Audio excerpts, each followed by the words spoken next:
Oh, hello, how you going? Yeah, been a bit busy with the art course, so sorry I haven't got back to Ruth now, but I'm gonna do Ruth for you. But I'll do a catch up. I'll do Ruth 2 and 3 today, so we can be caught up for the last for the day I missed. Okay, uh, so we're reading from the HS scriptures and reading from chapter 2. And Naomi had a relative on her husband's side, a man of great wealth, of the clan of Amalek, and his name was Boaz. And Ruth the Moabitess said to Naomi, "Please let me go to the field and glean heads of grain after him, in whose eyes I find favour." So she said to her, "Go, my daughter." And she left and went and gleaned in the field after the reapers, as it turned out. And she came to the part of the field belonging to Boaz, the near relative of Amalek. And see, Boaz had come from Bethlehem, and said to the reapers, "Yahweh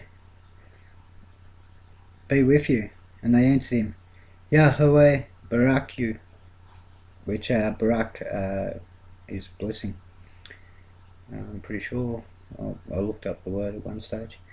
And Boaz said to his servant who was appointed over the reapers, and we'll stop at that. Let's just double check Barak before we go on, just to make sure that we're on the right path.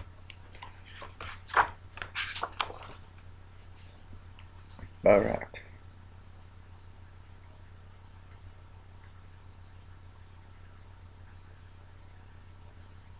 Yeah, so it's like saying be blessed, because Barak Al is blessed of Al. Oh yeah, here it is. Barak, blessed. Yeah, so there we go. We're on the right. On the spot there. I always like to check just in case. And Boaz said to his servants, who was appointed over the reapers, whose young women is this? So the servant who was appointed over the reapers answered and said, "It is a young Moabite woman who came back with Naomi from the fields of Moab." She said, "Please let me glean and gather among the sheaves behind the reapers." And she came and remained from morning until now. She sat a little while in the house. And Boaz said to Ruth, "You have heard, have you not, my daughter? Do not go to glean in another field, nor go from here, but stay close to my young woman. Let your eyes be on the field which they reap, and you shall go after them. Have I not commanded the young men not to touch you? And when you are thirsty, go to the vessels and drink from what the young men have drawn." And she fell on her face, bowed down to the ground, and said to him, "Why have I found favour in your eyes, that you should take notice of me, seeing I am a foreigner?"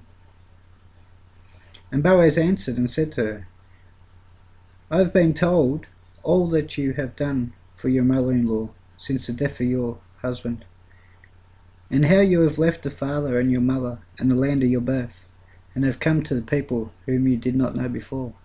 Yahweh repay your work, and your reward is complete from Yahweh Elohim," which is also translates as mighty ones, "of Israel. Under those wings you have come to seek refuge." And she said, "Let me find favour in your eyes, my master, because you have comforted me, and have spoken to the heart of the female servant. I am not like any of your female servants." And Boaz said to her, "Come here at mealtime, then you shall eat of the bread, and dip your piece of bread in the vinegar." And she sat beside the reapers, and he passed roasted grain to her, and she ate, and was satisfied in the leftover. Excuse me for a second, I just got to have a sip of coffee. And she rose up to glean, and Boaz commanded his young men, saying, "Let her glean ever among the sheaves, and do not embarrass her. Rather, draw out from the bundles for her, and leave it for her to glean, and do not restrain her." And she gleaned in the field into evening. and beat out that which she had gleaned. And it was about an ephah of barley. Look up the word ephah, see how much barley that was. An ephah of barley.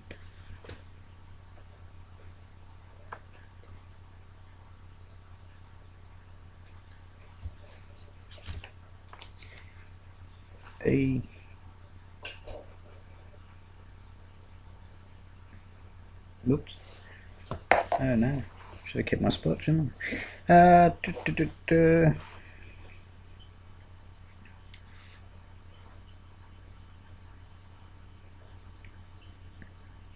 There we are. 17. E-P-H-A-H. E-P-H.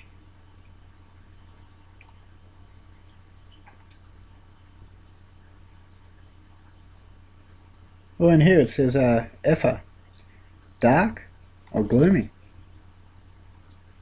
A dark or gloomy barley. Okay.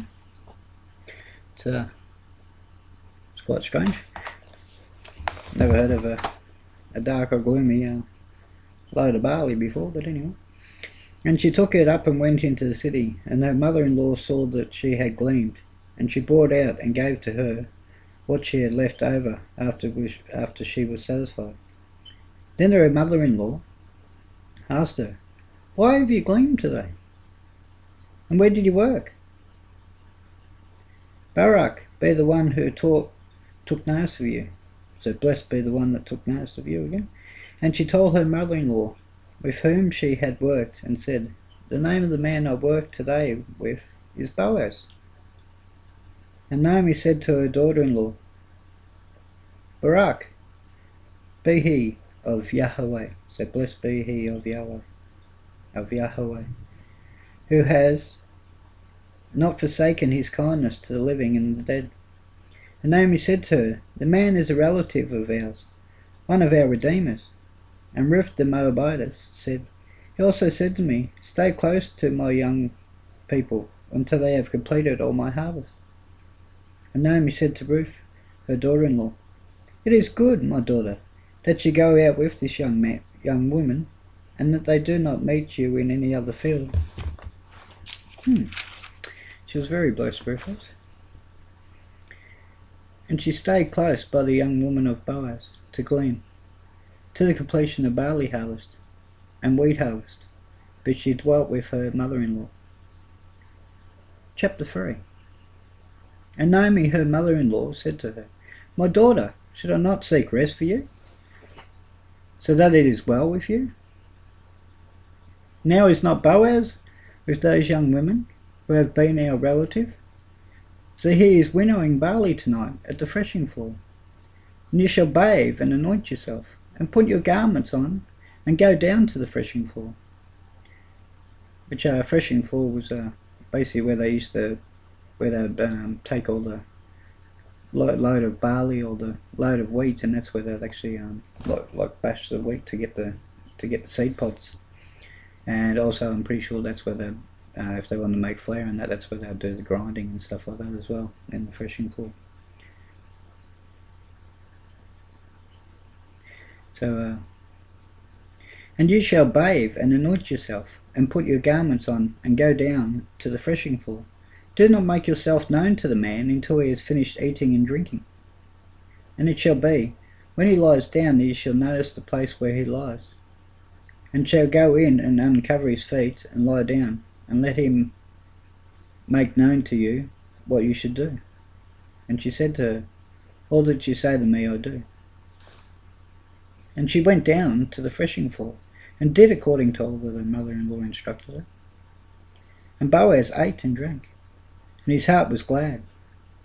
And he went to lie down at the end of the heap of grain. And she came softly and uncovered his feet, and lay down. And it came to be at midnight, that the man was startled, and turned himself and saw a woman lying at his feet. And he said, "Who are you?" And she answered, "I am Ruth, your female servant. Now you shall spread your covering over your female servant, for you are a redeemer." And he said, "Barak are you of Yahweh, my daughter, for you have shown more kindness at the end than at the beginning, not to go after young men, whether poor or rich. And now, my daughter, do not fear all that you say, I do for you. For all the people of my town know that you are a capable woman. And now it is true that I am your Redeemer. However, there is a Redeemer nearer than I. Stop over tonight, and in the morning it shall be that if he redeems you, good, let him do it. But if he is not pleased to redeem you, then I shall redeem you as Yahweh lives. Lie down until morning. And she lay at his feet until morning. She arose before one could recognize another. And he said, let it not be known that the woman came to the threshing floor. And he said, bring the shawl that's on you, and hold it.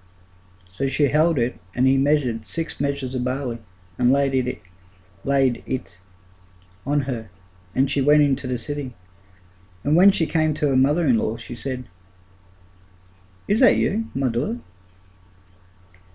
And she explained to her all that the man had done for her. She said, he gave me these 6 measures of barley, for he said to me, do not go empty-handed to your mother-in-law. And she said, wait, my daughter, until you know how the matter falls, for the man is not going to rest until he has completed the matter this day. So yeah, thank you for listening. That was we read chapter 2 and chapter 3 of Ruth, and be back tomorrow for chapter 4. So may Yahweh bless you, and may you always call on his son Yahweh Yahushua, and find blessing in his sight. Yahweh bless.